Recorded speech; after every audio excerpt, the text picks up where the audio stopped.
ഇത് മീനിന്റെ മുട്ട കഷ്ണമാക്കിയിട്ട് ഒന്ന് വേവിച്ചിട്ട് ഇത് ഈ തൊലിയൊക്കെ ഒന്ന് ഇടിച്ച് കളയണം. ഒന്ന് പൊരിക്കണത് തന്നെയാണുള്ളത് കാണിച്ചു തരാല്ലേ. നമ്മൾ പൊരിക്കണത് തന്നെയാണുള്ളത് കേട്ടോ. ഒരാവി കറിയാൽ മതി. അടുപ്പ് ഓഫ് ചെയ്യണേ. അപ്പൊ ഇതൊരു ഇത്തിരി വെള്ളത്തിട്ട് ആവി കയറ്റി എടുത്തതാണ് കേട്ടോ. എന്നിട്ട് ഇതിട്ട് തൊലി ഇങ്ങനെ കട്ട് ചെയ്ത് കളയണം. അല്ലെങ്കിൽ ഇതിപ്പോ റബ്ബർ പോലെ വലിയും കിടന്നിട്ട് ഇത് തൊലി കളഞ്ഞിട്ട് വേണം നമുക്കിത് പൊരിച്ചെടുക്കാൻ. ഉലിച്ച് കളയാൻ പറ്റുമെങ്കിൽ ഉലിച്ച് കളയാം, അല്ലെങ്കിൽ ഇങ്ങനെ കട്ട് ചെയ്ത് കളയാം. അതിന്റെ തൊലിയൊക്കെ കട്ട് ചെയ്ത് കളഞ്ഞു എന്നിട്ട് കഷ്ണാക്കി ഇട്ടിട്ട് മസാല കിട്ടും. അപ്പൊ അതേ തൊലിയൊക്കെ ഉലിച്ച് വെച്ചിട്ടുണ്ട്. ഇനി ഇതിൽ നമുക്ക് ഉപ്പും കായം വെച്ച് വെക്കാം കുറച്ച് നേരം. മഞ്ഞൾപ്പൊടി,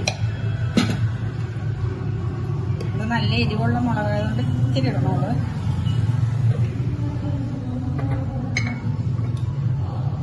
കുരുമുളക് പൊടി,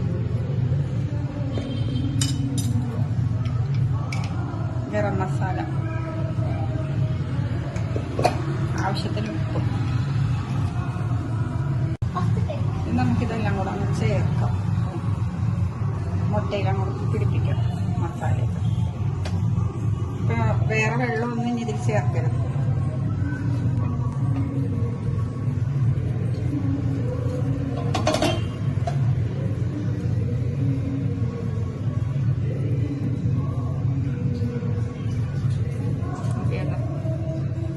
ഇനി നമുക്കിത് മൊരിച്ചെടുക്കുമ്പോ ഇങ്ങനെ തന്നെയല്ല, മൊരിച്ചെടുത്തിട്ട് നമ്മൾ ഇളക്കുമ്പോ ഇത് പൊടിഞ്ഞോളും.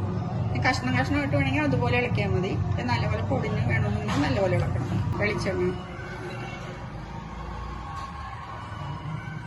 ഇച്ചിരി വെളിച്ചെണ്ണ ഇത്തിരി കൂടുതൽ വേണ്ടി വരും മുരിഞ്ഞിട്ട്. നല്ലപോലെ തീ കുറച്ച് വെച്ചിട്ട് മൂടി വെച്ചാൽ നന്നായിട്ട് വേവണം എന്ന് ഞാൻ പറയുന്നല്ലോ. മൂടി നോക്കാം. മുരിഞ്ഞിട്ടുണ്ട്. ഇനി ഒന്ന് മറിച്ച് കഷ്ണാക്കി കൊടുക്കാം. ഒന്നും കൂടെ കഷ്ണാക്കി കൊടുക്കാം. അപ്പൊ ഉള്ളൊക്കെ ഒന്നും കൂടെ മൊരിയും.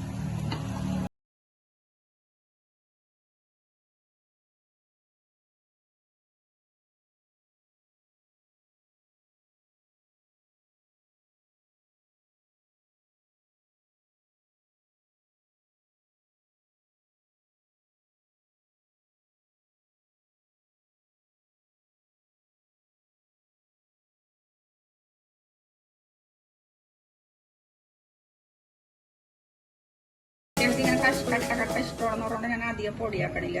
കുറച്ച് പൊടി ഇതേ ഉണ്ട്. അത് വേണമെങ്കിൽ എനിക്കിഷ്ടം ഇതാണ്, ഈ പൊടിയാണ്.